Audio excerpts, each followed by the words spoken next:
bueno, entonces ha quedado una cosa que es un poco, es una presentación que depende cómo se enfoque, puede ser un poco densa, pero ya te digo, quiero dar una pinceladita y simplemente recordar, mira, de esta patología esto puede simular cáncer, de esta patología esto puede simular cáncer, pero en efecto la TBC y la sarco están retratadas como dos de las típicas.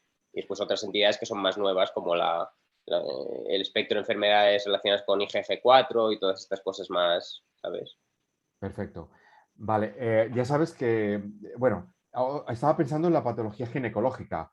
No sé si te da tiempo a pensar un poco todas las entidades ginecológicas que pueden hacernos pensar que sea un tumor de ovario, un tumor de trompa. ¿Eso te da tiempo a hacerlo o no? ¿O lo es para Sí, otra bueno, sesión?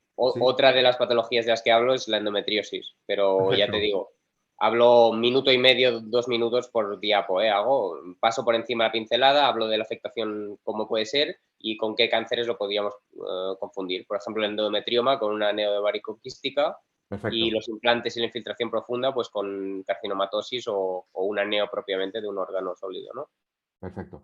Vale, ya sabes que tenemos compañeros de medicina nuclear y lo que ellos van a pensar y de lo mío qué, ¿no? Es decir, el PET-TAC nos puede ayudar, no sé, Estefanía es una experta en el tema, a poder no confundir una neoplasia con una entidad que no es pseudotumoral.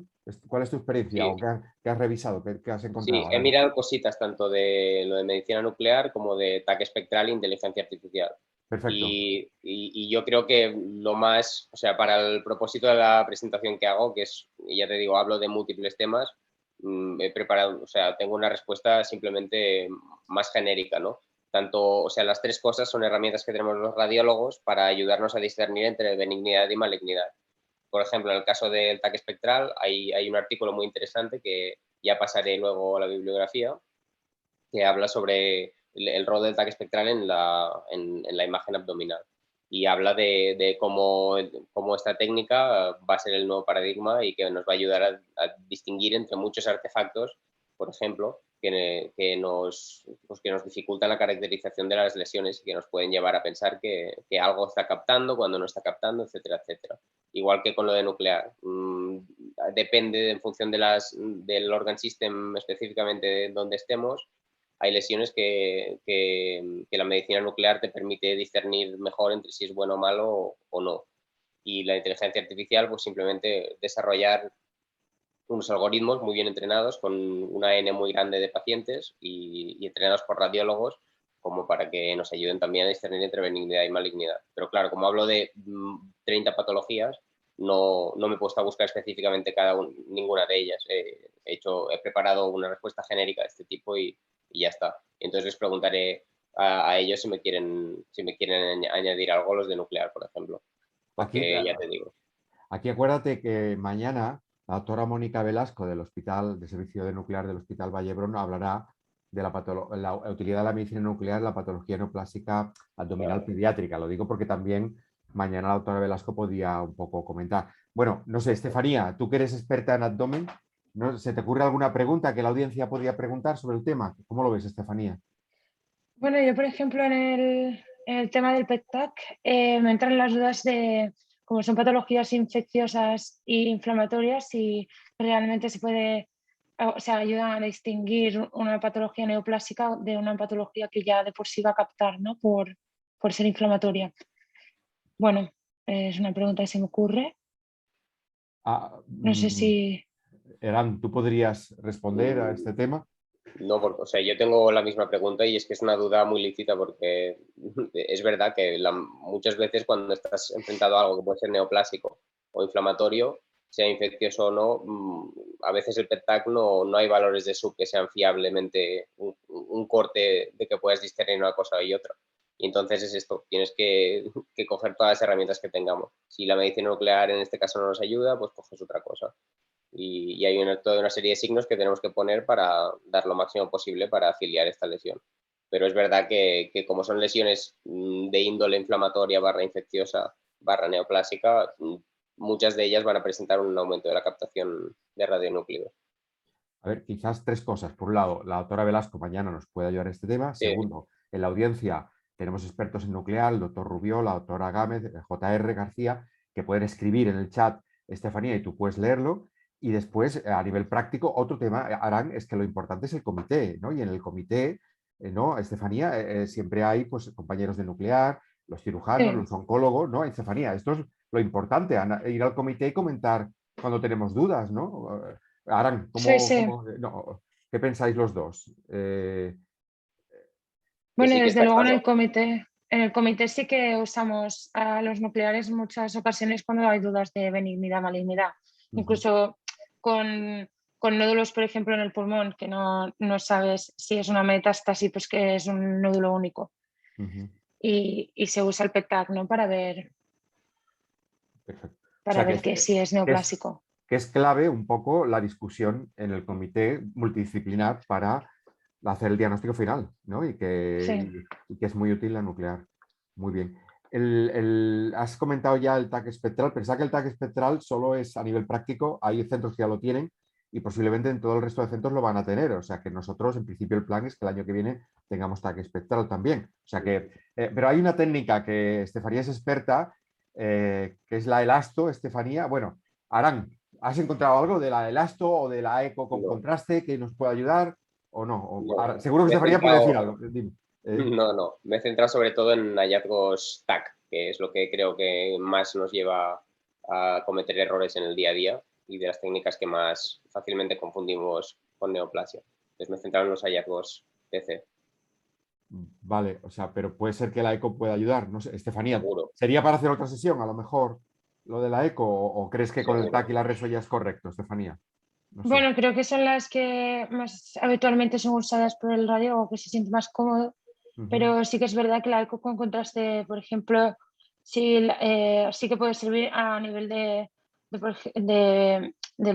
endometrioma o de los implantes, ¿sabes?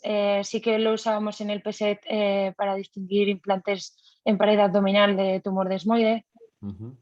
y, y bueno, sí, pues creo que en algunas ocasiones al estar tan a mano, ¿sabes? Pues puede ayudar, pero, pero desde luego, bueno, las técnicas por excelencia para distinguir una patología inflamatoria de la neoplásica, pues generalmente es más TAC o RISO. Ujú, claro. Quizás aquí lo que hay que dejar claro a la audiencia, Aram, es que hay un tema muy importante que es cuando ya tenemos un tumor diagnosticado y le estamos haciendo tratamiento oncológico y hay que valorar la respuesta, el tema de la pseudoprogresión, ¿no? El tema pseudorespuesta. Entonces, todo este tema yo creo que no lo vas a tratar en esta sesión tuya, No, ¿verdad? Que no. también es otro tema diferente. O sea, estamos hablando al principio, en el momento del diagnóstico rápido del tumor, cómo puede Sí, haber sorpresas, ¿no? Es esto, ¿no? Eh, sí, vale. sí. Voy a presentar varias lesiones que sean típicas o que sean formas atípicas de presentación de enfermedades que ya conocemos, que Ujú, cuando te las encuentras en un TAC de forma incidental te pueden hacer pensar que estás ante una malignidad. ujú. Yo soy de neuroradiología y en neuroradiología en cabeza y cuello muchas veces tenemos la sorpresa del pseudolinfoma, ¿no? En cabeza y cuello muchas veces tú piensas que es una neoplasia y los compañeros de anatomía y patología de pronto te dicen un pseudolinfoma. No sé si en el abdomen también tenemos el pseudolinfoma, que es como, en el Pseudolinfoma fondo como es tal, que es una actividad pre-linfoma. Quizás ha cambiado la clasificación de anatomía y patología. A lo mejor está el grupo de las IG4. No estoy la última literatura al día. No te yo suena, ¿no? A ver. no estoy al tanto de pseudolinfoma. Sí que el linfoma como tal y en general procesos linfoproliferativos son, ya verás que están en la mayoría de diapositivas como diagnóstico diferencial, por la Ujú. gran cantidad de formas de presentación que pueden tener, tanto infiltrativas como en forma de nódulos, masas, etc. Mm. En el sistema nervioso central también tenemos a veces sorpresas desagradables con las vasculitis. Tenemos casos de lesiones que parecían un glioma de alto grado y al final era una vasculitis agresiva. En el abdomen también tenemos problemas con las vasculitis, ¿Arán? Sí, por ejemplo, una de las entidades de las que hablaré, que es un pitfall pues de pensar que es una neoplasia, es la fibrosis retroperitoneal. Y uno de los principales diagnósticos diferenciales que tiene, aparte del linfoma o malignidades más raras que sería lo más frecuente, y es que pensar en que sea una aortitis. Vale, perfecto. No sé si la señora moderadora querrá ya empezar, que son casi 14. Solo, Estefanía, si me dejas un segundo, recordar a la audiencia que las sesiones están acreditadas por el Consejo de la Formación Médica Continuada y que en ese sentido, aparte del diploma de la sesión, pues una vez rellenada la encuesta, en los próximos días, los profesionales que hagan la 80% de asistencia tienen derecho a su diploma con los créditos como a 2,5 créditos que les puede ser útil para su carrera profesional. Sin más, Estefanía, tú como moderadora, cuando consideres. Muy bien, pues ya es casi cuarto, así que si queréis podemos dar por comenzada la sesión. Es que muy buenos días a todos, bienvenidos. Hoy la sesión está a cargo del doctor Aram Esan, que nos va a exponer los imitadores de cáncer en el abdomen. Os quiero recordar, antes de dar la palabra al doctor Esan, que podéis hacer todas las preguntas a través de la plataforma de chat que tenéis abajo en las pestañas y si no, por el apartado de preguntas y respuestas. No daremos la palabra, así que yo me encargaré de leer al final de la sesión todas las preguntas que os vayan surgiendo para que el doctor Esan las vaya contestando. Solo recordar a Aram que bueno, más o menos estamos dejando unos 15 minutos al final de la sesión para responder a las preguntas y bueno, para que calcule más o menos el tiempo para acabar sobre las 9:10. Bueno, pues Aram, bienvenido. Muchas gracias. ¿Veis mi pantalla en primer lugar? Sí, estamos viendo La tu portada de la pantalla presentación. compartida. Vale, pues dicho esto, me presento. Yo, como ha dicho Estefanía, soy Aram, soy R3 de Rayos del Hospital Josep Trueta de Girona y hoy he hecho una presentación que habla sobre los imitadores de cáncer en el abdomen. Entonces, ¿cuáles son los objetivos de esta sesión? Básicamente queremos reconocer y resumir brevemente pues, toda la serie de entidades, que son muchas y que no están todas en esta presentación, que nos pueden simular cáncer en el abdomen. Entonces, veremos específicamente de qué forma estas patologías nos pueden simular cáncer y vamos a determinar, si es que los hay, porque a veces no los hay, los hallazgos radiológicos que nos ayudan a reconocerlas. Entonces, añado el matiz de que hablamos de patologías que cada una de ellas podría tener una sesión de per se, por tanto, yo solo daré una pincelada superficial y me voy a centrar específicamente en las formas de afectación abdominal que pueden simular cáncer de estas patologías. Dicho esto, empezamos. Para hacer más fácil la organización de la presentación, lo he clasificado en 4 categorías. Entonces vamos a ver enfermedades que están clasificadas en afectaciones fibrosantes del mesenterio, en patologías infecciosas, en patologías más de índole inflamatorio infiltrativo y en masas benignas. No voy a leer toda la lista, poco a poco las iremos viendo a medida que vayamos pasando. Lo que haremos ahora es pasar al primer grupo, que son las fibrosantes. Para finalizar la sesión, después de hablar específicamente de cada una de las patologías, voy a intentar hacer un resumen con algunos tips que tienen en común y girar el enfoque viendo primero el hallazgo radiológico y después la serie de patologías tanto benignas como malignas que tenemos que plantearnos. Entonces, dicho esto, empezamos con la patología fibrosante que nos puede simular cáncer en el abdomen. Hablaremos de 3 entidades: la mesenteritis esclerosante, el tumor desmoide y la fibrosis retroperitoneal. Empezamos con la mesenteritis esclerosante, que es una inflamación / fibrosis del mesenterio que no tiene causa conocida, aunque se puede asociar a una serie de insultos abdominales como una situación posquirúrgica, asociado a neoplasia abdominal y a inflamaciones sistémicas / autoinmunes. Entonces, esta inflamación se caracteriza radiológicamente por una masa mesentérica, una afectación en forma de masa o mass-like del mesenterio que provoca una retracción del mismo. Suele estar centrado en la raíz del meso del yeyuno, aunque puede salir en otras partes.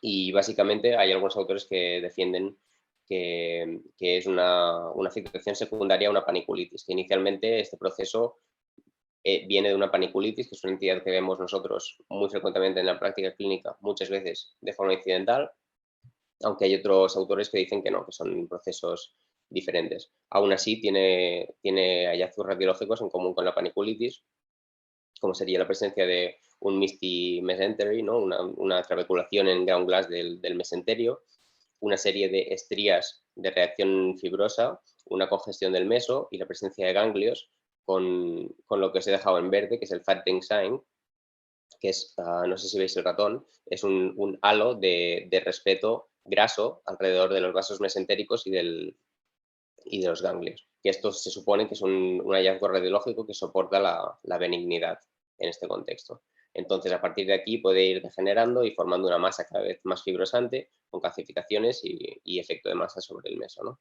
Principalmente el diagnóstico diferencial sería el metástasis de tumor carcinoide y de carcinomatosis, porque ya vemos que esto prácticamente es indistinguible de los mismos. Hablaremos también de otra entidad que es el tumor desmoide mesentérico, que es una proliferación generalmente homogénea y en forma de masa, que puede salir en cualquier parte, pero en el abdomen es típico de la pared abdominal, del recto abdominal o del retroperitoneo, y se asocia a síndromes como el Gardner o la Paz. Entonces, tiende a hacer recurrencias sin metástasis y aunque normalmente es un tumor homogéneo bien definido, algunos, como vemos en la foto de abajo, tienen un aspecto mucho más infiltrativo, que otra vez es indistinguible de una afectación carcinomatosa o de un tumor carcinoide. Aquí os dejo una foto típica de una metástasis de un tumor carcinoide. Recordemos que esto no suele ser el primario, que el primario suele localizarse en otra parte y a veces ni se ve, y que las metástasis que dan el mesenterio tienen característicamente, por la secreción de serotonina que tienen estos tumores, una reacción desmoplástica que crea estas estrías y esta reacción fibrosante mesentérica. Y vemos cómo esta imagen se puede parecer mucho a las afectaciones que hemos hablado. Pasamos a la fibrosis retroperitoneal, una entidad muy amplia, que es una reacción fibrosante del retroperitoneo, que se supone que es una reacción inflamatoria a la aterosclerosis aórtica, sobre todo cuando es severa. Puede ser idiopática o se puede asociar a una serie de patologías, incluido los asbestos, y radiológicamente lo que es característico es un engrosamiento de partes blandas periaórtico, que suele centrarse en el L4-L5 a nivel de la bifurcación y migra cranealmente.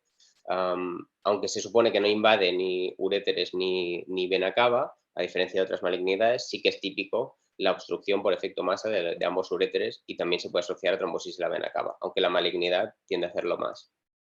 El principal diagnóstico diferencial de una afectación de este tipo periaórtica de partes blandas sería en etiologías benignas como la aortitis, pero como nos estamos centrando en cáncer, serían el linfoma o adenopatías del linfoma, ¿no? Que como matiz, se dice que cuando levanta la aorta de la vértebra suele ser asociado a malignidad. Aquí os dejo una foto de un linfoma que vemos cómo da una afectación de partes blandas periaórtica muy parecida a la que hemos visto en las fotos anteriores y que levanta la aorta ligeramente de la vértebra. Esto es un signo típico que se asocia, que nos tiende a hacer pensar que es de origen maligno. Dicho esto, ya hemos pasado de las fibrosantes y ahora pasamos a las desinflamatorias infiltrativas. ¿De qué hablaremos? Hablaremos del Erdheim-Chester, de la amiloidosis, de la sarcoidosis y del espectro de enfermedades relacionadas con IgG4. Empezando con el Erdheim-Chester, saber que es una histocitosis tipo no Langerhans, que sobre todo es una patología que afecta al esqueleto. Hace una esclerosis metafisodiafisaria de los huesos y es típico el síntoma del dolor óseo, que esto es uno de los tips que nos puede ayudar a pensar en esta patología. Lo que pasa es que en el abdomen también tiene una serie de manifestaciones. Hace característicamente una infiltración del espacio perirrenal y pararrenal posterior y da una imagen en hairy kidney o riñón peludito, que es lo que vemos en estas fotos que os he puesto, arriba a la derecha y abajo. Después también puede dar una afectación periaórtica que no suele centrarse en la localización típica de la fibrosis retroperitoneal, pero que también nos podría confundir con la misma. Esa foto que tenéis arriba, si os fijáis, hay un engrosamiento de partes blandas periaórtico que asciende hasta la aorta descendente. Esto es otro hallazgo típico del Erdheim-Chester. Otra vez, esta afectación perirrenal infiltrativa, el diagnóstico principal que tenemos que pensar es el linfoma. Aquí os dejo unas fotos a la izquierda, un linfoma perirrenal y vemos cómo hace lo mismo, una afectación tipo infiltrativo del espacio perirrenal con signos de invasión renal, y en la derecha os dejo un carcinoma de células renales, que aunque no se parece mucho a la imagen, podemos ver cómo puede invadir el espacio perirrenal y hasta el pararrenal posterior y dar una afectación similar. El Erdheim-Chester, lo mismo, ¿no? Siempre contexto clínico, ver que tengan dolor óseo y ver que sea bilateral y a ver si tiene otros hallazgos. Sobre la amiloidosis, también es una de estas patologías sistémicas que tiene afectación multiorgánica, pues el organ system que más afecta normalmente es gastrointestinal, ¿no? Entonces es una patología que ya sabemos que es por el depósito de proteínas que son similares entre ellas y que lo llamamos primario cuando se asocia a discracias de células monoclonales tipo mieloma múltiple. Entonces, esta patología puede dar múltiples pitfalls de cáncer, siendo los más destacables los engrosamientos murales gastrointestinales que podrían simular linfitis plástica o linfoma intestinal, engrosamientos uroteliales, pseudomasas renales, como tenemos en la foto del medio a la izquierda, Tenemos amiloidomas, que es una infiltración de los ganglios mesentéricos, por ejemplo, pero que pueden salir en cualquier parte. Son tumoraciones de amiloide propiamente que pueden o no calcificar. Y muy raramente, como vemos en la foto de arriba, puede dar una afectación infiltrativa del mesenterio y en general toda la grasa abdominal retroperitoneal, ¿vale? Que esto también nos podría confundir con un Erdheim-Chester o con las entidades que hemos visto antes, tipo linfoma, ¿no? Vale, ya está básicamente. La sarcoidosis, saber que es una enfermedad granulomatosa multisistémica. Todos estamos familiarizados con las neuropatías ciliares bilaterales, afectación intersticial pulmonar, etcétera, pero en el abdomen nos puede dar una serie de cosas que también simulan neoplasia. ¿Cuáles serían estas? Bueno, en primer lugar, saber que la sarcoidosis abdominal normalmente coexiste con la torácica. Esto es un tip que nos ayudaría a pensar que esta afectación abdominal es secundaria a algo benigno, pero lo más frecuente es que dé nódulos hipodensos hepatoesplénicos, ¿no? Esto también tiene un amplio diagnóstico diferencial, tanto de cosas benignas como malignas, pero principalmente de malignidad pensamos en metástasis y linfoma. También podemos tener una infiltración del tubo digestivo, tipo lingitis plástica, como hemos visto antes, y infiltración renal tipo más light o más difusa, aunque la que nos llevaría a pensar en malignidad barra metástasis sería la tipo difusa, que es la que se ha dejado retratada en la foto de arriba, ¿no? Abajo tenemos los nódulos hepatoesplénicos, que hemos dicho que tienen un amplio diagnóstico diferencial, y abajo tenemos una infiltración del mesenterio, que es una forma mucho más rara de presentación de la sarcoidosis, pero saber que también la puede dar. Veréis a lo largo de la presentación que muchas cosas pueden dar una infiltración del mesodifusa, así que es un diagnóstico diferencial súper amplio. El espectro IgG4, enfermedades relacionadas con IgG4, pues es una patología muy amplia, una afectación fibroinflamatoria que afecta a múltiples órganos y que puede ser de tipo infiltrativo, que suele ser más fácil de diagnosticar dentro de lo difícil que es, o más tipo más light, ¿no? Formando pseudotumores inflamatorios, que es lo que tiende a llevarnos a este tipo de pitfalls. Entonces, lo típico de esta entidad es la pancreatitis autoinmune. Abajo a la derecha se deja una foto del típico páncreas en salchicha, que se llama, homogéneamente hipodenso y engrosado y sin mucha trabeculación de la grasa. Esta es la típica imagen de pancreatitis autoinmune, pero puede hacer muchas otras cosas, como colangitis, puede dar pancreatitis no tan difusas, sino más focales, como arriba a la derecha, que parece una masa. Puede asociarse a cosas que ya hemos visto, como la fibrosis retroperitoneal, como vemos arriba a la izquierda, y esto a su vez tiene un diagnóstico diferencial amplio de malignidad y puede dar una afectación renal tipo más light focal. También es típico, aunque es muy poco frecuente, el pseudotumor inflamatorio, que puede aparecer en muchas partes, pero como nos concierne el abdomen, hablamos del pseudotumor hepático, ¿no? Que es el que vemos abajo a la izquierda, y podemos entender cómo esta masa puede ser completamente indistinguible de un tumor primario. Pasamos a la patología infecciosa. En la patología infecciosa veremos 4 entidades: la actinomicosis, la tuberculosis, infecciones granulomatosa y infecciones fúngicas diseminadas. Empezaremos con la tuberculosis. Además, vimos recientemente un caso muy bonito en nuestro hospital. La tuberculosis abdominal puede tener muchas manifestaciones y aquí he destacado 4.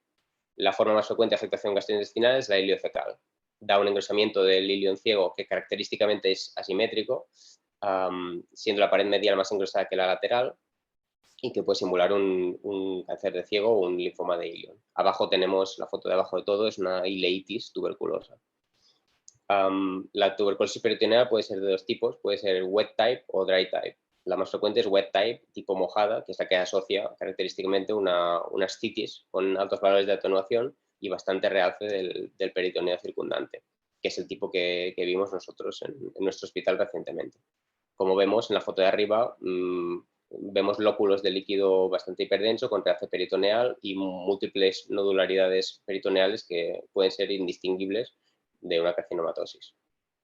La hepatoesplénica puede ser micronodular, como hemos visto en la sarcoidosis, por ejemplo, que sería el diagnóstico diferencial linfoma y metástasis, pero también puede ser macronodular, como la foto en medio, que esto es mucho menos frecuente y esto sí que te puede hacer pensar que es una masa primaria. La foto en medio lo vemos, ¿no? Una gran masa hipodensa mal definida que prácticamente nadie pensaría de primerse una tuberculosis, ¿no?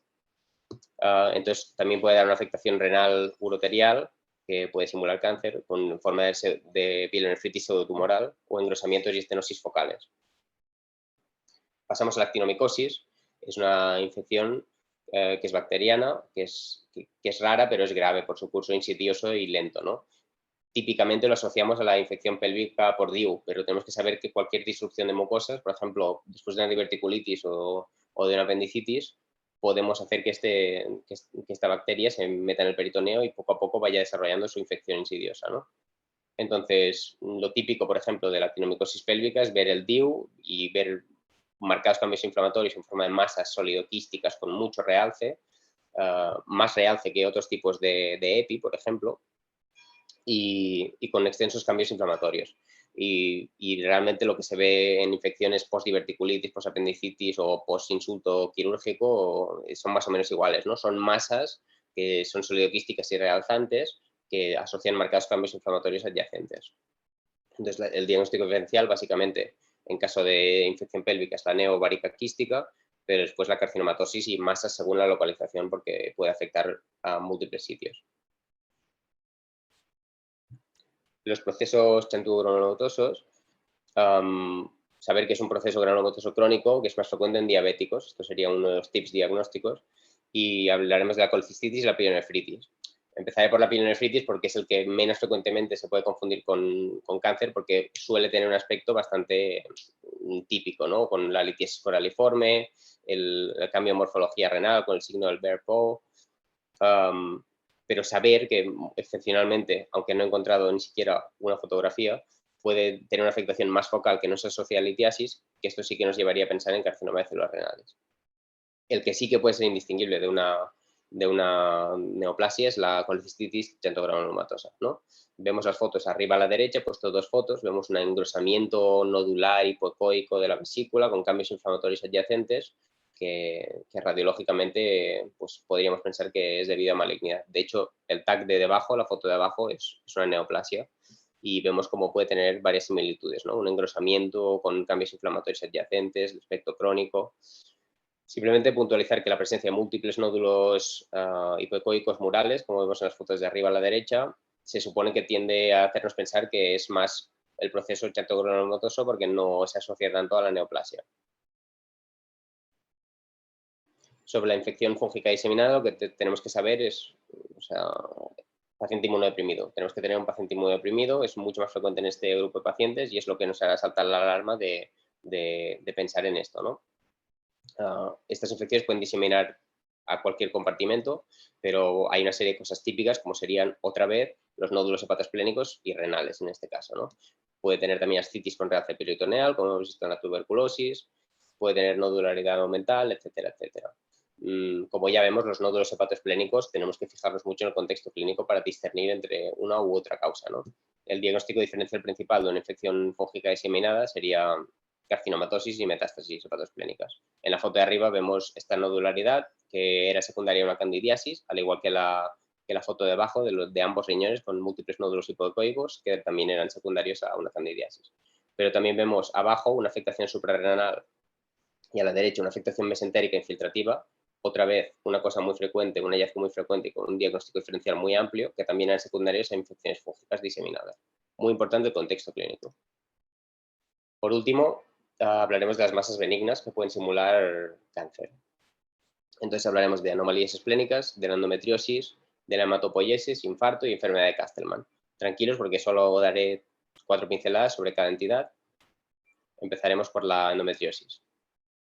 La endometriosis es la presencia de tejido endometrial que funciona fuera de la cavidad endometrial. Entonces, esta patología es un clásico pitfall de neoplasia ginecológica y abdominal, y saber que tiene 3 formas, ¿no? Así a grosso modo serían la peritoneal, la ovárica, que es en forma de endometrioma, y el tipo infiltrativo profundo, que es la que más puede simular malignidad.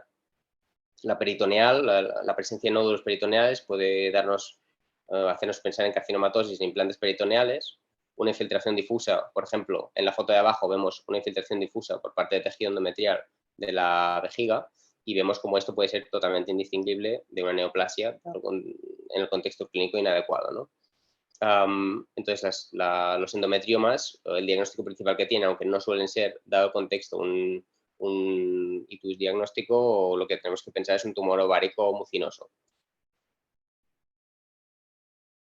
La hematopoiesis extramedular es otra patología que puede simular neoplasia. ¿qué es? Es una incapacidad de la médula ósea de generar eritropoiesis y por tanto lo intenta hacer en otras partes, ¿no? Aunque lo típico sea una hepatosplenomegalia, una infiltración difusa de estos órganos, lo que puede dar es masas homogéneas distribuidas por literalmente todo el cuerpo. Hay una serie de localizaciones típicas, pero saber que pueden salir en todas partes. Una de las localizaciones típicas es, por ejemplo, la paravertebral, que os he puesto unas fotos aquí, pero puede dar nodularidad que se distribuye por todas partes. Abajo a la izquierda vemos, por ejemplo, nodularidad presacra, que nos puede confundir con unos implantes. Vemos también nodularidad mesentérica, nodularidad suprarrenal, una infiltración difusa renal, y a la derecha vemos una infiltración difusa del meso, otra vez, por parte de esta eritropoiesis, que aunque no es la forma más típica de presentación, tener en cuenta que en el contexto clínico adecuado de mielofibrosis o enfermedades de esta índole, pensar en esto. Si vemos una infiltración del meso, no siempre tirarnos a la malignidad, saber que puede ser secundaria a una eritropoiesis.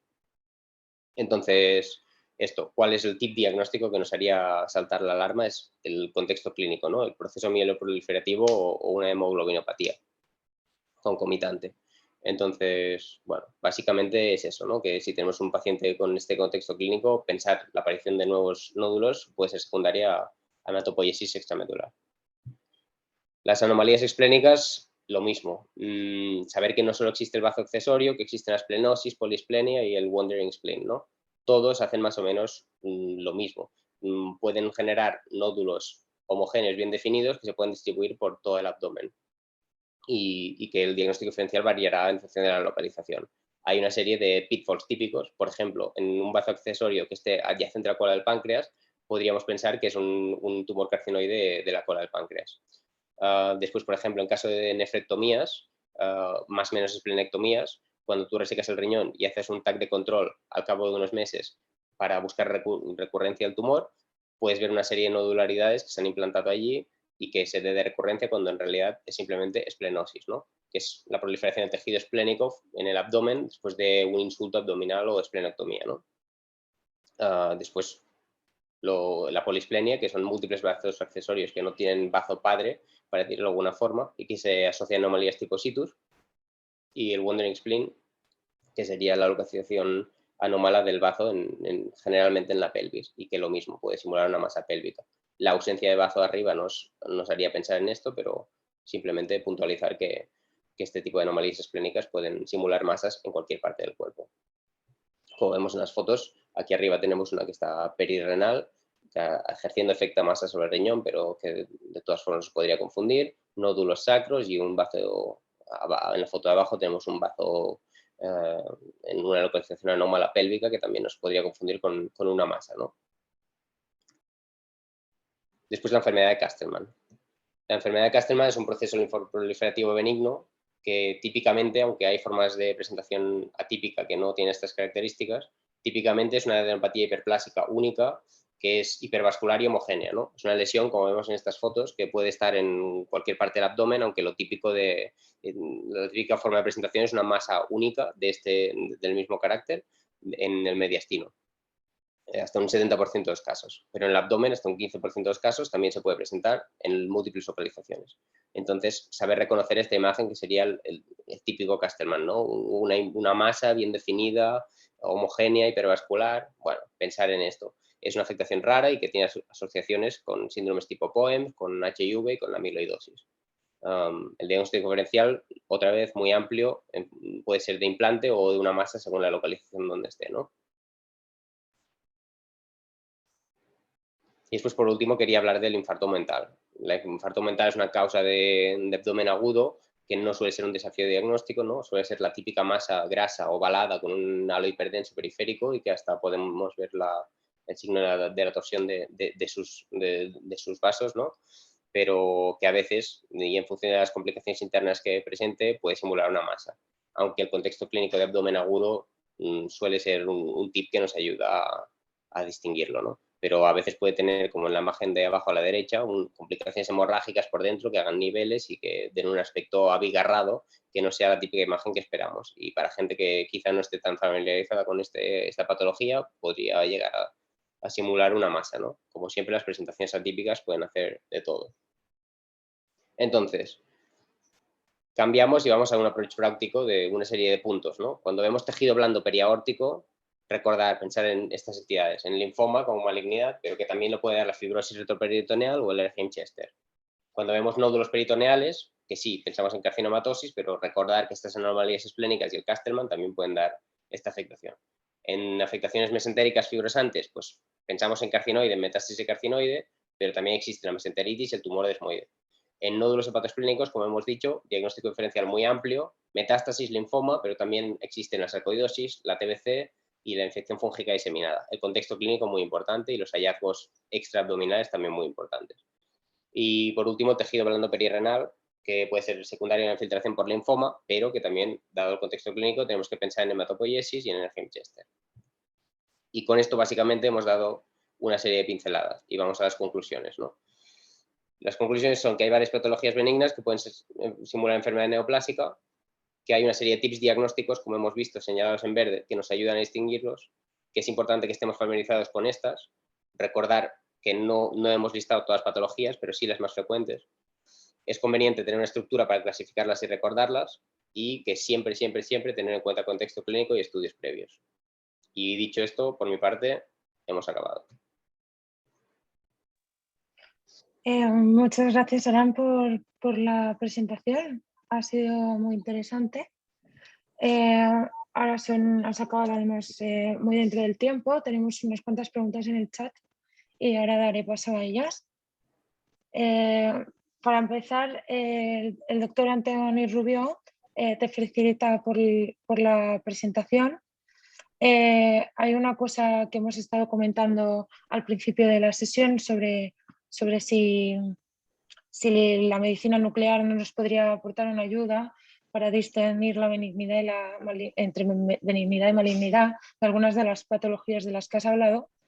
Y yo planteaba la duda de bueno, si en estas patologías que son inflamatorias o infecciosas, pues realmente puede aportar una ayuda a la medicina nuclear para distinguir la de neoplasia. Y entonces nos ha resultado la duda a través del chat escribiendo que realmente la captación de FDG no es una buena herramienta, no para diferenciar la actividad tumoral de la actividad inflamatoria infecciosa, sobre todo a nivel abdominal. Y que, como tú decías, no hay ningún valor de cutoff del sub que realmente esté validado. Bueno, me ha parecido interesante comentarlo ya que bueno, lo habíamos comentado antes de la sesión. Voy a empezar con las preguntas, que Salva tiene unas cuantas y bueno, empiezo. En los últimos años ha aumentado la utilización de las técnicas de difusión en los estudios de resonancia de abdomen. En tu opinión, ¿la difusión nos puede ayudar a diferenciar lesiones tumorales de lesiones pseudotumorales? Sí, sin duda la difusión puede ayudar a distinguir entre estos tipos de lesiones. Pasa que algunas de las lesiones que no son malignas también pueden presentar restricción a difusión.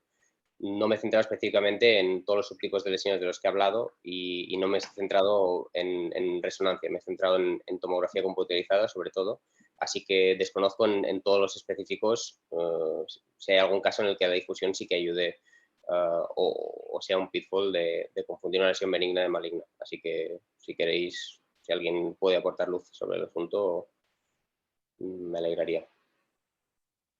Bueno, yo creo que hay algunas lesiones cuando son muy celulares, ¿no? Que Sí. aunque sean benignas, si tienen una alta celularidad pueden restringir, ¿no?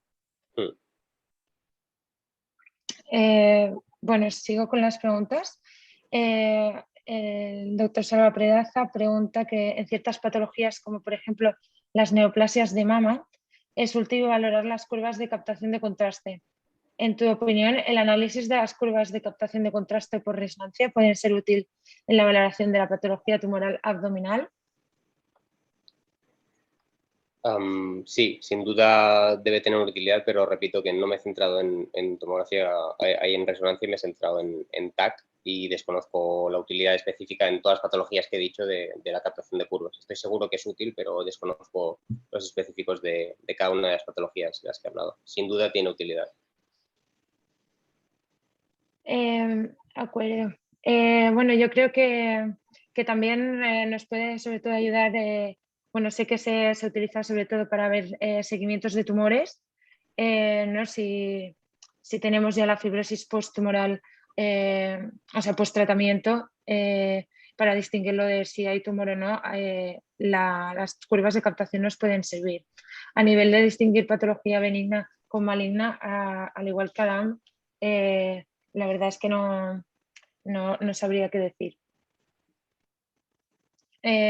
En el caso de pacientes pediátricos, Aram, pregunta el doctor Salva Pedraza que si debemos pensar en entidades pseudotumorales abdominales específicas.